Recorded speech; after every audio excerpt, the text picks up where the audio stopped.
Initially occupied by invading United Colonies forces as a forward operating position, repeated attempts to take and retake the planet by collective forces led only to devastation. And today, Nira remains a continuing reminder to the horrors of unfettered war. You already know how this war ends. Everyone raised inside the settled systems does. The United Colonies won it on the battlefield, and the Freestar Collective won it at the table.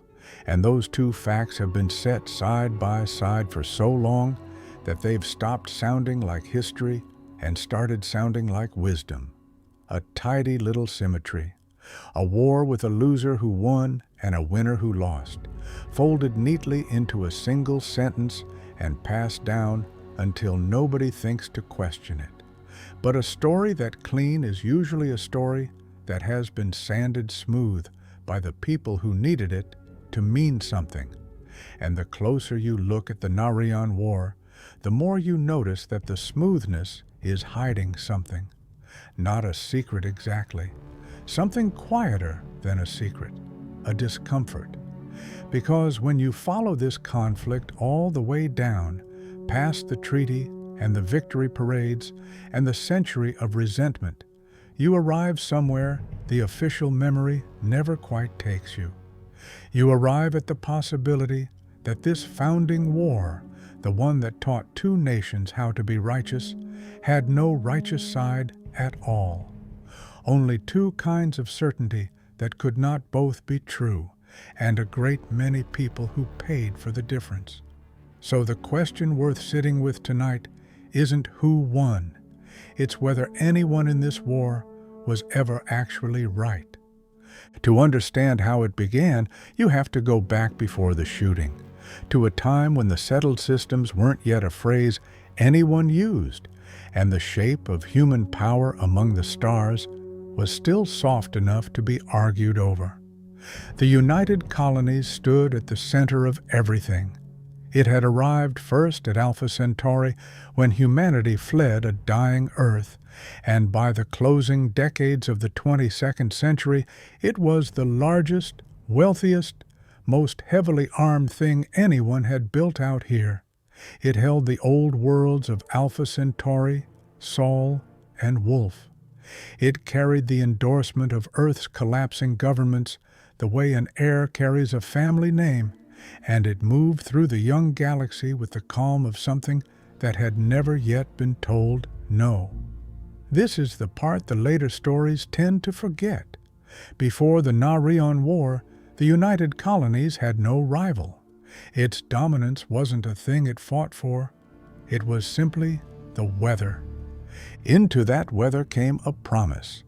The Centaurus Proclamation had established that colonies could form outside the reach of the United Colonies, independent, self-governing, free to become whatever they could make of the emptiness. It was a generous document on its surface, an admission that not everyone who left Earth wanted to be governed from New Atlantis. Small settlements took root under its protection, scattered and stubborn and mostly harmless, none of them large enough to trouble the giant that had allowed them to exist. And in the Cheyenne and Voli systems, an experiment in shared freedom was beginning to gather weight. Solomon Coe had settled Cheyenne and raised Aquila City from its dust, and in the year 2188, he invited Voli to stand beside him. The following year, 2189, that invitation became the Freestar Collective, a loose alliance held together less by law than by a shared allergy to being ruled. It was new. It was untested. It had never fought a war, never truly needed to, and it would have been easy then to mistake it for something fragile. Sit with that arrangement for a moment, because everything that follows grows from it. A dominant power that has learned to think of its dominance as the natural order. A frontier of independent worlds trusting a promise written by that same power. And a young collective of the stubborn and the free, watching the giant with the wariness of anyone who has read the promise and noticed how easily promises are reinterpreted by the strong. The Narion War is usually told as a story about a hospital, and we'll get to the hospital. But the real ignition happened here, in the gap between what the Centaurus Proclamation said and what the United Colonies believed it was entitled to do. The document meant to prevent domination became the very thing each side would later swear the other had betrayed.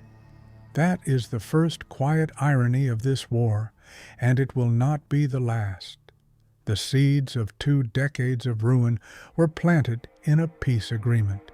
The people who wrote it thought they were closing a door. They were only teaching everyone where the door was. And in the middle of all this, unaffiliated and independent and going about its business, sat the Narion system. It had chosen the proclamation. It had chosen to belong to no one. It was exactly the kind of place the document was supposed to protect, which is precisely why it became the place where the document died. The thing that started the war was a hospital. Hold on to that, because it matters more than it seems, and the strangeness of it never really goes away. In the year 2194, the United Colonies began construction on a medical research station in orbit above Deepala, a world within the independent Narion system. They called it the clinic, and by every account it was meant to be exactly what the name suggests: a place of healing, a facility for research and medicine, a gift of expertise from the most advanced society humanity had yet built, planted in a frontier that had little of either. If you were sitting in an office in New Atlantis, reviewing the plans, it would have looked like generosity. It would have looked like the strong extending a hand to the weak, and it would have been almost impossible, from that vantage, to see anything sinister in it at all. But you were not sitting in New Atlantis. You were living in Narion, and from Narion, the clinic did not look like a hospital. It looked like a flag, because the people of that system had read the same proclamation as everyone else, and they understood that independence is not only a matter of who governs you, it's a matter of who builds in your sky without asking. A structure the size of a small city, raised by a foreign power in orbit above your home, is not neutral no matter what happens inside it. It's a claim. It's a sentence written in steel that says, "We can be here, and there is nothing you can do about it." The people of Narion looked up at the clinic and did not see medicine. They saw the first stone of a wall closing around them, and they demanded, reasonably, by the logic of the promise they'd been given, that the United Colonies take it down. The United Colonies refused, and here is where the war stops being a misunderstanding and becomes something harder to forgive, though not, even now, something easy to simplify. Because the refusal was not necessarily a lie or a trick. It's entirely possible that the officials who said no genuinely could not see the problem. To them, a hospital was a hospital. They were offering care, and care cannot be an act of aggression, and the objection must therefore be irrational or ungrateful or a cover for something else. This is the particular blindness of the powerful, not cruelty exactly, a failure of imagination, an inability to feel how their own reach lands on the people beneath it, because they have never once had to stand where that reach comes down. The United Colonies did not remove the clinic because, from inside their certainty, there was nothing to remove, just a building full of good intentions that some frontier settlers were being difficult about. So Narion did the one thing that would turn a standoff into a war. In 2195, the people of the system voted to abandon their independence and join the Freestar Collective. Think about what that decision cost them. They had chosen to belong to no one, and now, to keep from belonging to the United Colonies, they surrendered the very independence they were trying to protect, trading it for the shelter of the Young Alliance in Cheyenne and Voley. It was a desperate arithmetic. Better to be half free inside the collective than to be swallowed whole. And the Freestar Collective, this untested thing barely 6 years old, looked at the giant and did not flinch. It mobilized its fleet to defend a system it had just gained, and in doing so, it announced to the galaxy that the age of unchallenged United Colonies dominance was over. Reconsider the clinic now, knowing where it led. 20 years of war would be fought over the meaning of a building designed to save lives, not over territory that anyone truly needed, not over resources anyone was starving for, over an interpretation, over the distance between what a thing was and what it looked like from below. Both sides could describe the clinic honestly and arrive at opposite worlds. That is the shape of this entire conflict in miniature, and it's why the comfortable verdict of right and wrong keeps slipping through your fingers the longer you hold it. Nobody at Deepala was lying. That was the tragedy.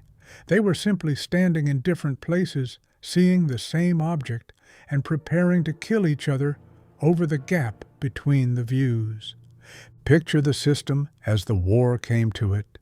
Narion is a quiet place by the standards of settled space, a scattering of worlds around a modest sun, the kind of frontier where the silence between planets feels less like emptiness and more like patience.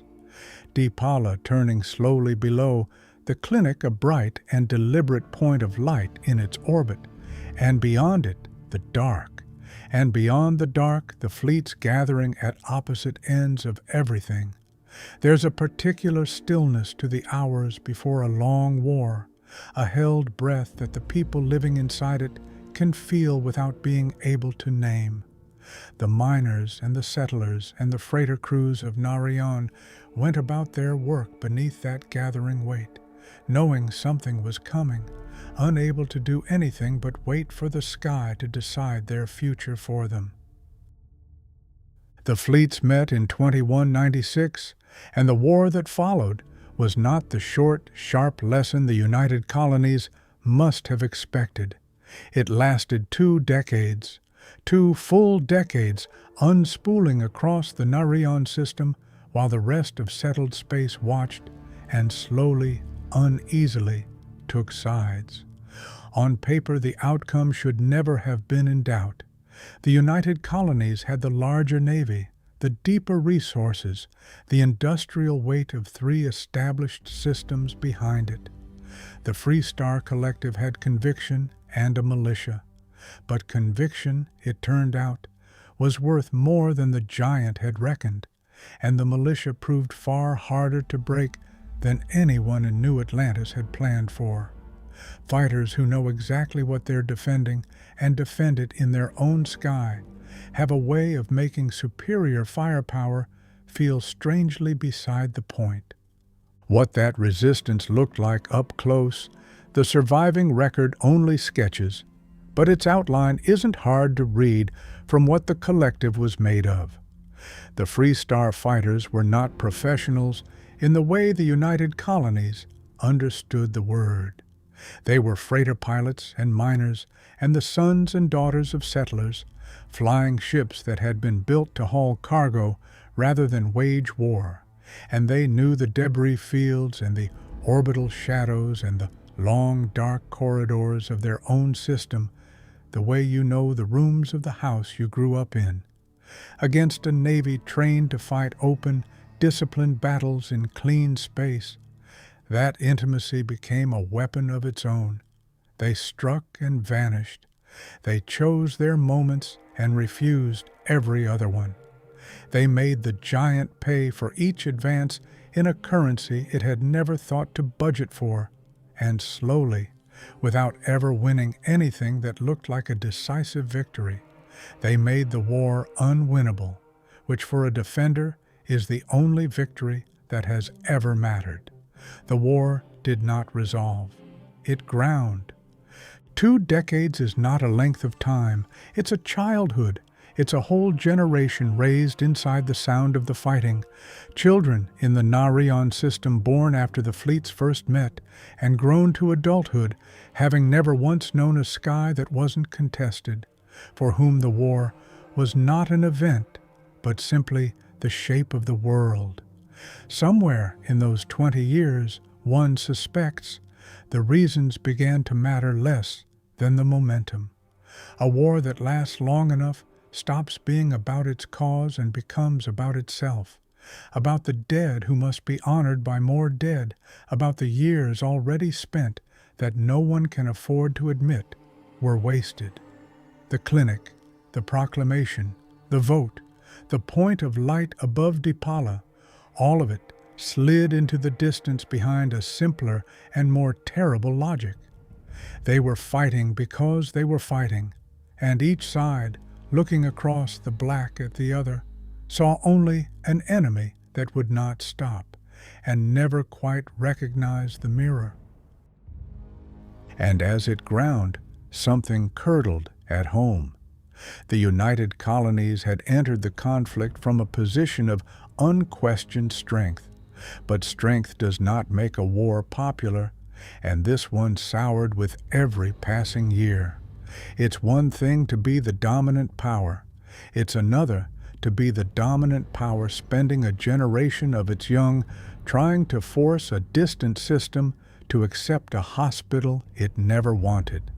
The moral clarity that a great state needs in order to fight erodes when the fight drags on without end and without an enemy anyone can easily hate. The people of Narion weren't monsters. They were settlers who'd asked to be left alone, and the longer the war lasted, the harder it became to remember why the United Colonies had ever thought this was worth it, until the answer, buried under 2 decades of casualties, was simply that stopping would mean admitting they'd been wrong from the start. So they kept going, not toward victory, away from the admission. There is a still deeper backdrop to all of this, and it lends the whole conflict a terrible sense of proportion. While these 2 young powers spent 20 years fighting over a system and a station, the world that had birthed them both was finishing its long death. Earth's magnetosphere, already failing, gave out entirely during these same years, and the cradle of the species became permanently and finally uninhabitable, while its children spent their strength killing each other over a hospital in someone else's sky. And it's worth remembering what had doomed Earth in the first place, because the echo is hard to miss. No enemy took the planet. It was the same restless certainty that had carried humanity outward in the first place, the reckless early testing of the very drive that opened the stars to them, and the slow suffocation of the homeworld was simply the bill for that ambition, coming due at the precise moment its heirs were busy reaching for each other's throats. Something about that arrangement should make you go quiet. 2 nations descended from a dying planet, unable to stop fighting long enough to notice their shared origin turning to dust behind them. If you were looking for a single image to capture the futility at the heart of this war, you could do worse than that. The homeworld going dark, unwatched, while its heirs argued over the frontier. By 2216, both sides had had enough. The war ended not with a conquest, but with a document, the Treaty of Narion, and the terms of that document are where the strange, unsatisfying genius of this whole affair finally reveals itself. The United Colonies, the military victor, gave up almost everything it had fought for. It recognized the Freestar Collective's sovereignty over the Narion system. It relinquished the clinic, the very station whose presence had started the war, handing control of it to the people who had spent 20 years demanding its removal. And it agreed, alongside the Collective, to bind itself to just 3 star systems, no more: Alpha Centauri, Sol, and Wolf for the United Colonies, Cheyenne, Voli, and Narion for the Freestar Collective. 2 powers drawing lines around their own ambitions, promising the galaxy and each other that the era of unchecked expansion was over. This is the moment the famous verdict is born. The United Colonies won every serious engagement and still walked away, having surrendered the thing it fought for, while the Freestar Collective lost on the battlefield and won at the table, securing Narion, dignity, and a permanent place as the giant's equal. A military victory for one, a diplomatic victory for the other. It's a satisfying formula, and you can see why it survived. It flatters both sides. The United Colonies gets to remember its strength. The Freestar Collective gets to remember its cleverness, and everyone gets to pretend the war meant something coherent. The treaty even gave the age its name.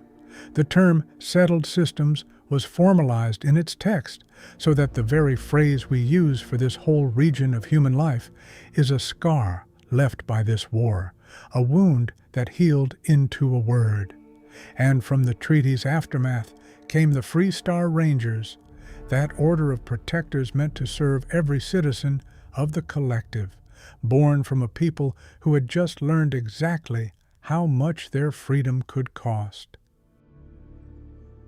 It's tempting, and I don't think it's a stretch, to read much of what each nation became as the residue of these 20 years. Before Narion, the United Colonies had never been told no, and afterward it never quite forgot the feeling. The giant that walked out of the treaty was warier than the one that walked in, more anxious about its edges, more inclined to read in every distant settlement the ghost of the challenge it had failed to crush. That anxiety would harden across the coming century into the ordered, watchful, deeply institutional temperament the United Colonies carries to this day. The Freestar Collective was transformed just as completely, and in the opposite direction. An alliance so young it had barely finished being born walked out of the war forged, its identity welded shut around the one thing it had bled to keep. Freedom stopped being an abstraction for the Collective and became a wound worth defending, and the fierce, prickly, unbending independence that runs through everything from the streets of Aquila City to the farthest Ranger Patrol was tempered in precisely these 20 years. 2 nations, then, emerging from the same war as opposites. One taught to fear limits, one taught to worship freedom, each carrying its lesson forward like a blade it could not set down. It is not difficult to see why they would never again manage to leave each other alone. But look closer at the peace, because the peace is where the deepest failure hides. The treaty's entire purpose was to prevent the kind of reckless expansion that had caused the war. 3 systems each, borders fixed, ambition contained. And yet, in defining what the 2 powers could not do, the treaty left a gap. It forbade new colonies beyond the agreed borders, but it permitted the establishment of outposts, and it never bothered to draw a clear line between the 2. What is a colony, and what is merely an outpost? The document did not say. And into that undefined space, that single unguarded word, both powers poured a century of quiet aggression, each testing how far it could push, each building right up to the edge of a line nobody had actually drawn. They called it the Great Game, This long Cold War of brinkmanship and technicalities, two nations circling each other for decades under the polite fiction that the treaty was holding. It was not holding, it was only delaying. And in 2308, when the Freestar Collective established a farming operation on the world of Vesta, the United Colonies declared it a colony in violation of the treaty. The collective called it an outpost, and the argument that the Treaty of Narion had failed to settle finally detonated into the far bloodier colony war. So consider what the peacemakers actually built. A treaty designed to end one war contained, in its own imprecise language, the exact flaw that would guarantee the next. The people who signed it in 2216 believed they were closing the book on the age of expansion. They were only writing the first line of a worse chapter, and they could not see it, because they were too relieved to be finished to notice that they had finished nothing. Peace, in the Narion War, turned out to be just an argument that everyone was too tired to keep having. The moment they rested, it started again. And when it started again, it came for Narion itself. In that later war, the one the treaty had failed to prevent, the United Colonies Navy landed an occupation force on Nira, the primary habitable world of the very system the First War had been fought to protect, and turned it into a forward base. The Freestar militia threw itself at that occupation in wave after wave of counterattacks, and each assault was pushed back, and each one scorched a little more of Nira's surface into ash, until by the end, little of the world remained worth living on, and it was left mostly abandoned. Sit with the shape of that. The whole point of the First War had been to keep Narion out of United Colonies' hands, and it succeeded, and that success produced a peace so brittle that a century on it delivered a United Colonies army onto Narion's own soil to burn its greenest world to a husk. To this day, the people of the Freestar Collective carry the Battle of Nira as a wound and hold the United Colonies responsible for the wasteland it left behind. And notice what memory does with a loss like that. Grief of that kind is kept by the ones who suffered it and quietly mislaid by the ones who caused it, the same wound staying raw in one nation while it dwindles in the other to a line in an old ledger, if it is recalled at all. You can read the gap in how differently the two peoples still speak of the place, and that gap between the remembering and the forgetting is exactly the ground in which the next century's hostility takes root. Nations do not fight only over territory. They fight, in the end, over whose pain is allowed to count. So, return now to the question we began with. Was anyone in this war ever actually right? And notice how the question itself has quietly changed shape in your hands. When we started, it sounded like a puzzle to be solved, a matter of assigning blame correctly, of finding the villain and the victim, and sorting the 20 years into a clean, moral order. But you've walked the whole length of it now, and the sorting refuses to happen, because every time you reach for the guilty party, they turn out to have a point. The United Colonies overreached, planted its power in a place that had been promised freedom, and refused to withdraw it out of a pride it could not distinguish from principle. That is real, and it is damning. And yet the United Colonies also, in some genuine sense, believed it was offering something good, and could not feel the harm in its own generosity, which is a failure of the heart more than the will. The Freestar Collective defended the vulnerable, honored a promise the giant had broken, and won a freedom worth honoring. That is real, and it is noble. And yet that triumph was sealed in a treaty whose hidden flaw lit the slow fuse of a worse war, the one that would eventually burn Nera, the very world these same people had fought to protect. If that reading holds, then the freedom won here was paid for, generations later. On the ground, the winners had sworn to keep safe. No one was innocent. No one was purely wrong. Both sides fought sincerely for things that mattered, and both sides, by fighting, produced ruin they never intended and could not undo.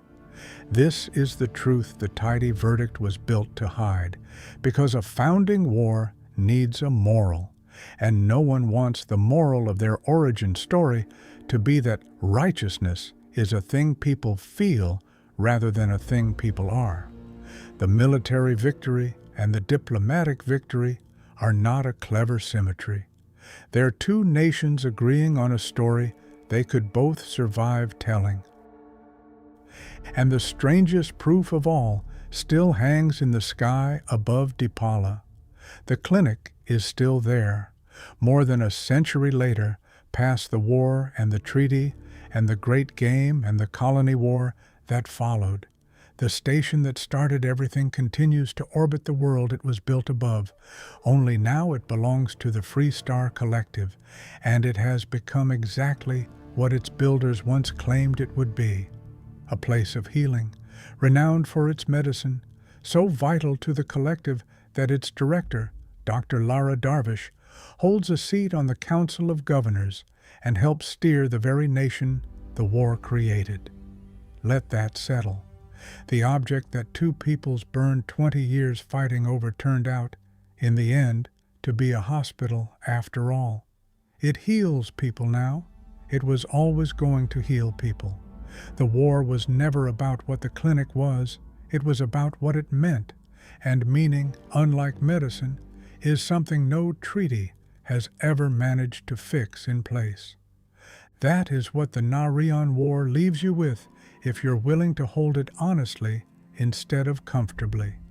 Not a lesson about who deserved to win, but a quieter and more unsettling understanding of how power works when everyone involved is convinced of their own decency, how the strong cannot feel their own weight, how the defenders of a good thing can set in motion a ruin they never chose and could not foresee, how a peace can be a fuse, and a hospital can be a border, and the world you fought to protect can burn a century on in the war your victory failed to prevent. The war shaped the entire moral geography of the settled systems, taught two nations who to blame and how to remember, and the memory it left behind is a kind that flatters everyone and helps no one see clearly, which is exactly why places like this exist. To look again, to let the smooth story roughen back into something true. So here is what remains, the question that doesn't resolve and was perhaps never meant to.